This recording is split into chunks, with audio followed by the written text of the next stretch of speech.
Azerbaijan Airlines afirmou nesta sexta-feira que os resultados preliminares da investigação sobre o avião que caiu no Cazaquistão apontam para interferência externa, física e técnica. Em comunicado, a empresa também anunciou que está suspendendo seus voos para 7 cidades russas. Também nesta sexta-feira, o responsável pela aviação civil da Rússia afirmou que a aeronave tentou pousar em Grozny, capital da Chechênia, durante um ataque de drones ucranianos. Oficialmente, o Kremlin disse que não se pronunciará sobre o assunto até o final da investigação. E aí, João Belucci, a Rússia dizendo agora de ataques de drones da Ucrânia, mas tudo indica que o ataque tenha vindo da própria Rússia, ataques que geraram interferência mecânica e de sistema. Quer dizer, mexeu no CPF e ainda levou uns tiros, de alguma maneira, o avião que caiu no Cazaquistão. Pois é, Colbert, estava vendo até o nosso amigo especialista Diogo da Luz falando, inclusive, que aqueles movimentos que o avião faz são bastante curiosos e que o levou a inicialmente até cogitar um equívoco do piloto, mas depois as informações foram chegando e ficou bem claro que havia uma interferência externa pela forma de movimentação que a aeronave fez. E todas as informações que vêm da Rússia ou dos departamentos de política exterior da Rússia são sempre muito não confiáveis, vamos colocar de maneira bem clara, até pela Rússia ser uma ditadura e estar em guerra. Ninguém vai querer assumir que fez que interferiu na aeronave, ainda que de forma não culposa, sem dolo, e acabou ocasionando a queda da aeronave. A se ter de ponto positivo é o avião da Embraer, né, empresa brasileira, que não é comum nesse tipo de queda de avião, teve sobreviventes, que ótimo. Agora, você vai ter três investigações em paralelo, da Rússia, do Cazaquistão, cada um vai fazer o seu relatório e a gente vai saber o que aconteceu. E, infelizmente, o que perdura nesse ponto é a guerra da Ucrânia, o Putin cada vez mais avançando sobre o território da Ucrânia, o Zelensky cada vez mais implorando por dinheiro do chamado mundo ocidental, que vem sendo concedido, e agora com o Trump assumindo a tendência de alguma forma de negociação. E, lamentavelmente, a vida dessas pessoas que não tinham nada a ver com guerra, com nada, que tiveram as suas vidas ceifadas, como eu acho.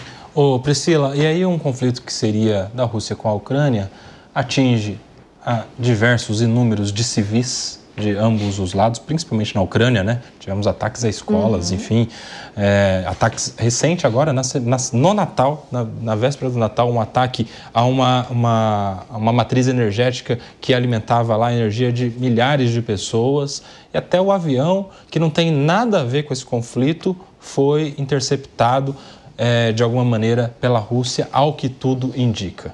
Sim, Kobe, inclusive essa guerra interminável, né? Importante a gente considerar que, segundo as investigações preliminares, elas dão cabo de que houve aí um erro, né? Eles estão falando que houve um erro e que eles teriam atirado porque confundiram a aeronave com drones ucranianos. Isso me espanta, né? Como que pode, em plena guerra, um arsenal bélico, a força que tem a Rússia, confundir com um avião levando civis, que não tem nada a ver com isso, né? Curiosamente, também, nem todos morreram com esse ataque, ainda bem, né? Graças a Deus, mas atingindo pessoas que nada tem a ver com essa guerrilha que perdura aí, né? Agora, um ponto que o Belucci trouxe que é importante a gente considerar também é que eu acho que há uma chance dessa guerra, não sei se finalizar, mas caminhar para a finalização, tendo em vista que o Trump conversa bem com os dois, me parece aí. Então, eu acho que ele tomando posse, há uma chance dele conversar e apaziguar de alguma maneira. Não estou dizendo que terminar a guerra, porque quantos anos está acontecendo essa guerra? Mais de 4, né? Quase 4 anos que não termina. Uma hora fala cessar fogo. Desde 2019? Eu acho que desde 2020, salvo. Vamos checar essa informação. Checa, por favor. E aí o que acontece? Se arrastando, e tomara que o Trump consiga, porque guerra não é bom para ninguém. Acaba, mesmo que nós não estejamos diretamente ligados às guerras, né?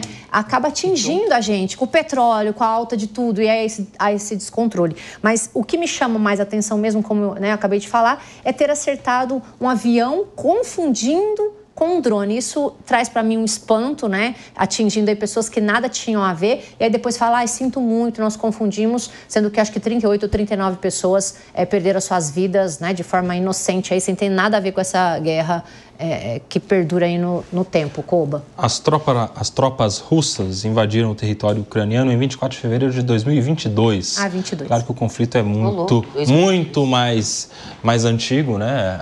O conflito Rússia-Ucrânia, mas o início desta guerra em andamento se deu no início de 2022. Rodolfo Maris. Vale lembrar que a Ucrânia já havia bombardeado ali via drone a Rússia. Essa talvez tenha sido uma resposta da Rússia. Bom, Ou a resposta era o drone da Ucrânia, né?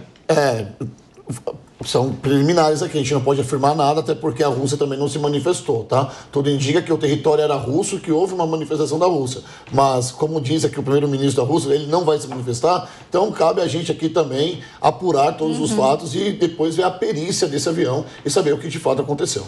Uma investigação aérea sempre pressupõe, né, uma coleta de informações, assim como no Brasil, quando cai uma aeronave, ali toda a investigação sobre a vida dos pilotos, as questões técnicas envolvidas, as questões ambientais, climáticas. O da Voipaz nem tem o relatório final, tem, acho que o da Voipaz, que aconteceu nesse ano, a gente teve só o relatório preliminar, que indica a formação de gelo como um dos possíveis fatores determinantes, mas a gente ainda não teve a investigação, o relatório final do CENIPA, que é o órgão que faz esse tipo de investigação. Mas lá? Raquel Galinatti. Não, a CENIPA é aqui ligado às forças... Da demora que tem essa a Força Aérea Brasileira, exato. Realmente, com toda a tecnologia e know-how que a Rússia detém, realmente causa espanto ser um ato realmente acidental. O próprio Putin, ele pede que se parem especulações, ele manifestou condolências àqueles que se acidentaram, inclusive, infelizmente, aos mortos, mas ele deu uma ordem: parem especulações. Então, talvez a gente tenha notícias do desfecho, do que realmente ocorreu ou não.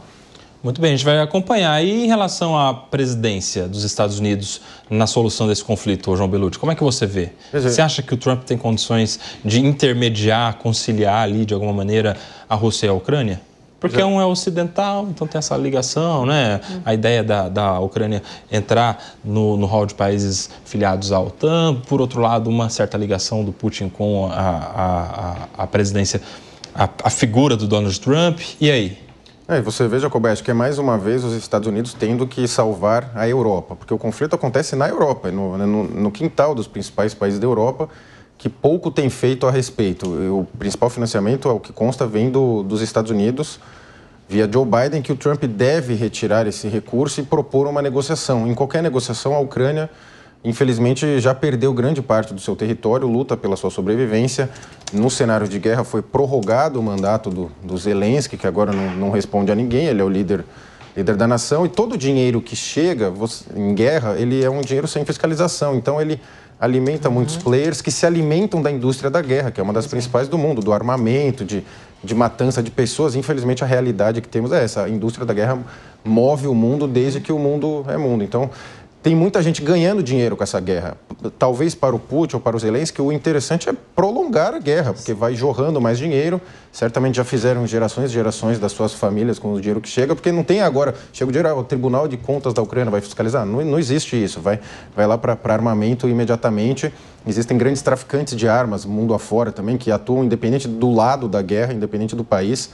Então, assim, é uma situação complicadíssima, mas o Trump deu a entender que vai resolver, e não necessariamente intervindo militarmente, porque ele faz muito bem o uso desse chamado soft power, quando você vai dando declarações, movimentando órgãos internacionais e internos para que ele atue da forma que você quer, não necessariamente pondo a sua força bélica em campo. Mas eu não vejo com bons olhos a questão de uma conflagração maior entre mais países, porque você começa a ter um desgaste muito grande que lembra os cenários pré-Primeira Guerra e pré-Segunda Guerra Mundial, ainda mais hoje com esse tanto de tecnologia. E a Ucrânia, como vocês colocaram, ela começou a atacar o território russo, até para incomodar um pouco a Rússia, para dizer, eu vou lutar até o final. Então é bom que cessasse a guerra, porque já assistimos mais de 1 milhão de mortos.